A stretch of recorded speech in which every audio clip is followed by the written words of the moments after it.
যিসকল লোকে তেওঁৰ শত্ৰুৰ পৰা বহুত কষ্ট পাই আছে, শত্ৰুৰ পৰা বহুত সমস্যাত পৰিছে, শত্ৰু ইমানেই বাঢ়িছে যে আপুনি কোনো ৰাস্তা বিচাৰি পোৱা নাই। আপুনি বুজিব পৰা নাই যে আপুনি এতিয়া কি কৰিব লাগিব, কিদৰে আপুনি শত্ৰুৰ পৰা আঁতৰি থাকিব পাৰিব।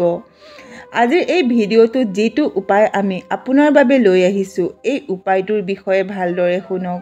এখন ৰুটি বনোৱা টাৱা লৈ টাৱাখন ওলোটাকৈ লৈ কেৱল মাত্ৰ এটা বস্তু জ্বলাব লাগে।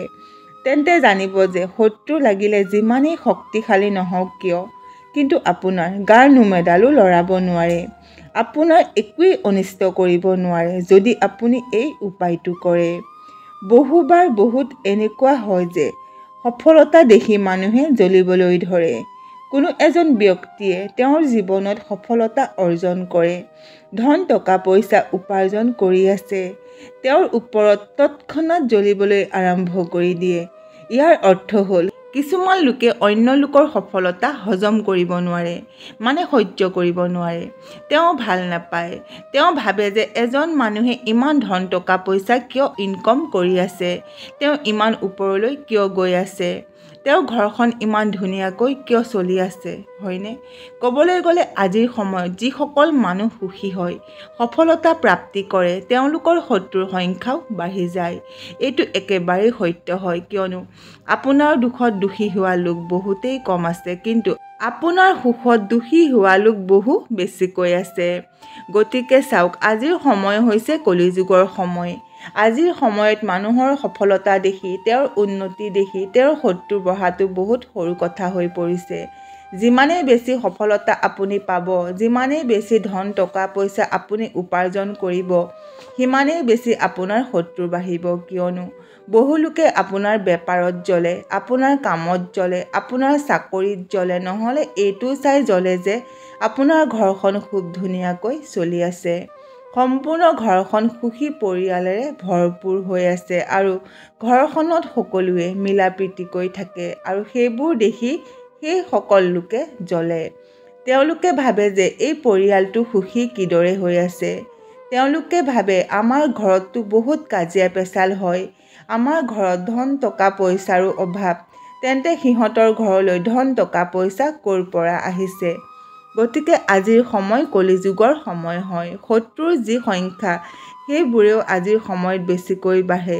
সেইকাৰণে আপুনি আপোনাৰ শত্ৰুৰ পৰা সতৰ্ক হৈ থাকিব লাগে আৰু সিহঁতৰ পৰা সাৱধানে থাকিব লাগে। গতিকে আপুনি এই উপায়টো সেইজন ব্যক্তিৰ ওপৰত কৰিব পাৰিব যিয়ে আপোনাক বহুত কষ্ট দি আছে, আপোনাক বহুত অশান্তি কৰি আছে, অৰ্থাৎ সম্পূৰ্ণৰূপে আপোনাক বৰবাদ কৰাৰ কথা ভাবি আছে।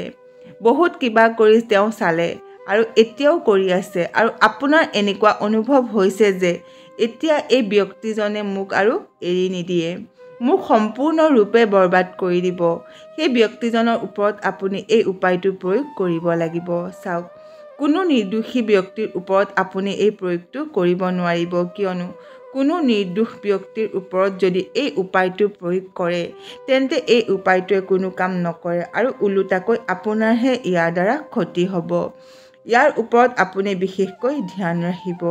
আৰু এই উপায়টো কৰাৰ মাত্ৰই আপোনাৰ যি শত্ৰু আছে, যিয়ে আপোনাক ক্ষতি কৰিব বিচাৰি আছে, তেন্তে বিশ্বাস ৰাখক, আজিৰ পৰাই তেওঁ ওলোটাকৈ গণিবলৈ আৰম্ভ কৰি দিব।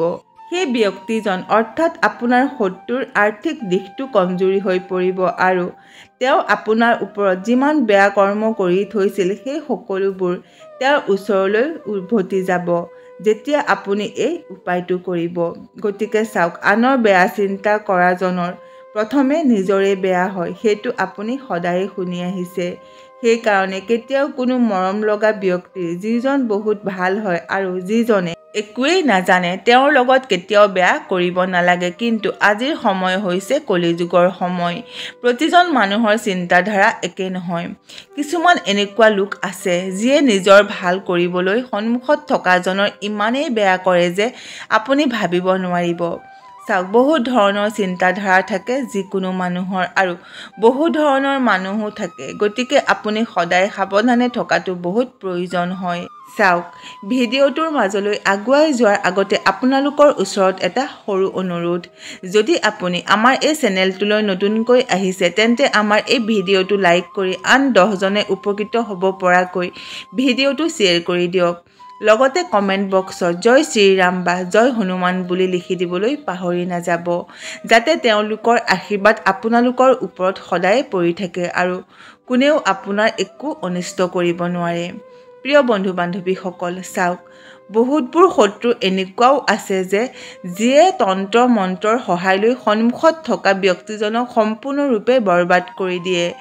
যদি আপোনাৰো এনেকুৱা লাগে যে আপোনাৰ আশে-পাশে কোনো এনেকুৱা লোক আছে য'ত আপুনি কৰ্ম কৰে, য'ত আপোনাৰ অফিচ আছে, সেই ঠাইত যদি এনেকুৱা কিছুমান মানুহ আছে যিসকল লোক আপোনাৰ শত্ৰু হৈ পৰিছে, যিসকলে আপোনাৰ ওপৰত কিবা নহয় কিবা বেয়া কৰ্ম কৰি আছে, কিবা এনেকুৱা কৰি আছে যিয়ে আপোনাক আৰু আপোনাৰ ঘৰখন বৰবাদ কৰি আছে আৰু যাৰ ওপৰত আপুনি ভয় কৰি থাকে, গতিকে আপুনি এই উপায়টো অৱশ্যেই কৰিব। কিয়নো এই উপায়টো কৰিলে আপুনি পইচাও খৰচ কৰিব নালাগে আৰু বহুতেই চিম্পুল, সাধাৰণ আৰু সৰল উপায় হয় এইটো। লগতে আপুনি বহুত সহজে এই উপায়টো কৰিব পাৰিব আৰু লগতে আপোনাৰ শত্ৰুক আপোনাৰ পৰা দূৰ কৰিব পাৰিব আপোনাৰ জীৱনৰ পৰা।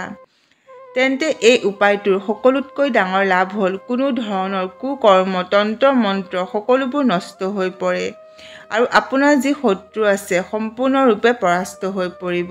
লাগিলে যিমানেই শক্তিশালী শত্ৰু আপোনাৰ নাথাকক কিয়। গতিকে আপুনি অলপো ভয় কৰিব নালাগে, আপুনি অকণো চিন্তা কৰিব নালাগে।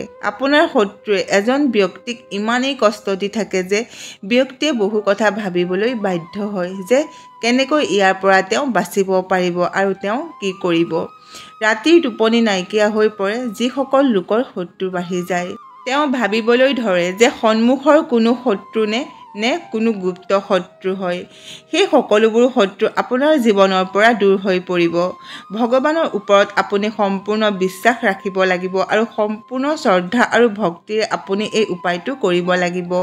মা কালী আৰু ভৈৰৱ বাবাৰ উপায় হয়, যিটো মহা চমৎকাৰী উপায় হয় আৰু আপোনাৰ কল্যাণেই কৰিব আৰু আপোনাৰ যি শত্ৰু আছে সম্পূৰ্ণৰূপে পৰাস্ত হৈ পৰিব। তেওঁলোকে আপোনাৰ বিষয়ে এনেকৈ ভাবিব যে তেওঁলোকে আপোনাক অনিষ্ট কৰাৰ কথা কিদৰে ভাবিছিল। 24 ঘণ্টাৰ ভিতৰত আপুনি ইয়াৰ ৰিজাল্ট পাই যাব। আপুনি নিজেই দেখিব, যি শত্ৰুৰ লগত আপুনি যুঁজিব পৰা নাছিল, সেই শত্ৰু আপোনাৰ জীৱনৰ পৰা দূৰলৈ গুচি যাব। গতিকে চাওক, আপুনি কি কৰিব লাগিব। প্ৰথমে এখন টাৱা ল'ব লাগিব য'ত আমি ৰুটি বনাওঁ। সেই টাৱাখন আপুনি ল'ব লাগিব। এই উপায়টো আপুনি যিকোনো দিনাখনেই কৰিব পাৰিব। এই উপায়টো আপুনি ৰাতি কৰিব লাগিব। 4টা তচবজীয়া লং ল'ব লাগিব। 4টা তচবজীয়া লং, দুযোৰ লং, মানে দুযোৰ লং আপুনি ল'ব লাগিব আৰু লং কেইটাত ফুল থাকিব লাগিব। লগতে 2টা বাতাচা ল'ব লাগিব। বাতাচা কেইটা ভঙা চিঙা হ'ব নালাগিব। 2টা কৰ্পূৰৰ টুকুৰা ল'ব লাগিব। যদি ডাঙৰ কৰ্পূৰ আছে তেন্তে তাৰ পৰা সৰু সৰু কৰ্পূৰৰ টুকুৰা উলিয়াই লওক। লগতে এখন কাগজ আপুনি ল'ব লাগিব, সৰু বগা ৰঙৰ কাগজ, য'ত কোনো ধৰণৰ লাইন নাথাকে, সাধাৰণ সৰু কাগজৰ টুকুৰা, আৰু সেই কাগজখনৰ ওপৰত আপুনি আপোনাৰ শত্ৰুৰ নাম লিখিব। আৰু যদি আপোনাৰ শত্ৰু বহুত বেছি আৰু যদি এনেকুৱা শত্ৰু আছে যাৰ বিষয়ে আপুনি নাজানে, কিয়নো কেতিয়াবা গুপ্ত শত্ৰু থাকে, তেতিয়া আপুনি কি কৰিব, কেৱল মাত্ৰ শত্ৰু বুলি লিখি দিব। এতিয়া আপুনি কি কৰিব লাগিব, সেই টাৱাখন ল'ব আৰু সেই বস্তুখিনি ল'ব আৰু আপোনাৰ ঘৰৰ মুখ্য দুৱাৰলৈ আপুনি যাব আৰু ৰাতিৰ ভাগত এই উপায়টো কৰিব, যাতে কোনেও এই উপায়টো কৰা দেখিবলৈ নাপায়। এতিয়া আপুনি কি কৰিব, আপুনি সেই ঠাইত বহিব লাগিব। মুখ্য দুৱাৰত টাৱাখন ওলোটাকৈ ৰাখি দিব লাগিব।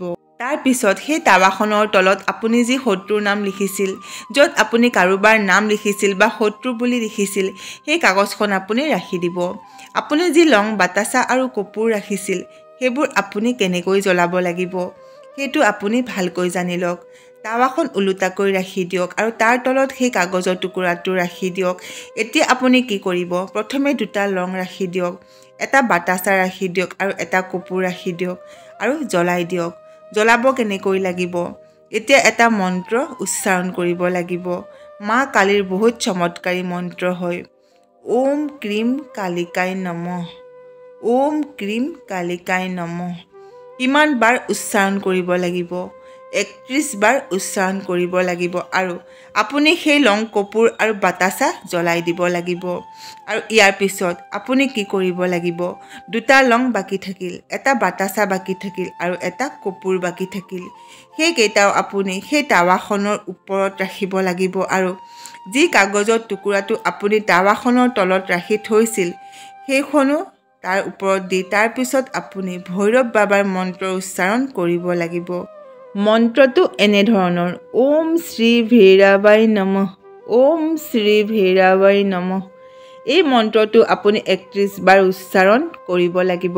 চাওক, ইয়াৰ পিছত আপুনি কি বুলি ক'ব লাগিব? অমুক শত্ৰু হন হন স্বাহা। যদি আপুনি আপোনাৰ শত্ৰুৰ নাম জানে তেন্তে অমুকৰ স্থানত সেই শত্ৰুজনৰ নামো ক'ব পাৰে, নাইবা গুপ্ত শত্ৰু বুলিও ক'ব পাৰিব। ইয়াৰ পিছত আপুনি সেই লং, বাতাচা, কপোৰ আৰু সেই কাগজৰ টুকুৰা সকলোবোৰ জ্বলাই দিব লাগিব।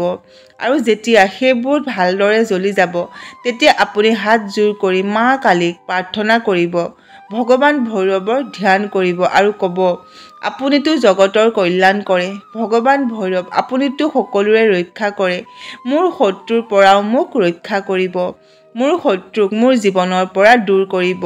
মইতো কেতিয়াও কাৰো একো অন্যায় কৰা নাই, গতিকে মোৰ লগতো যাতে কেতিয়াও একো বেয়া নহয়। মোৰ শত্ৰু সম্পূৰ্ণভাৱে পৰাস্ত হৈ পৰক আৰু সদায় মই মোৰ জীৱনত সুৰক্ষিত হৈ থাকিব পাৰোঁ আৰু সফল হওঁ আৰু সুখ সমৃদ্ধি আমাৰ ঘৰখনলৈ আহি থাকক। সম্পূৰ্ণ শ্ৰদ্ধা আৰু ভক্তিৰে প্ৰাৰ্থনা কৰিব আৰু যেতিয়া লং, কপোৰ আৰু বাতাচা সম্পূৰ্ণৰূপে জ্বলি যাব তেতিয়া আপুনি কি কৰিব? বৈ থকা নদীত ইয়াক প্ৰবাহিত কৰি দিব। যদি আপোনাৰ ঘৰৰ ওচৰত বৈ থকা নদী নাই তেন্তে আপুনি ইয়াক মাটিতো পুতি থ'ব পাৰিব। কোনো এঠাইত এটা গাঁত খান্দি এই ছাইখিনি আপুনি পুতি থ'ব পাৰিব। তাৰপিছত আপুনি ঘৰলৈ গুচি আহিব। যিমানেই ডাঙৰ শত্ৰু আপোনাৰ নাথাকক কিয় সম্পূৰ্ণভাৱে ভাঙি ছিঙি পৰিব যেতিয়া আপুনি এই উপায়টো কৰিব।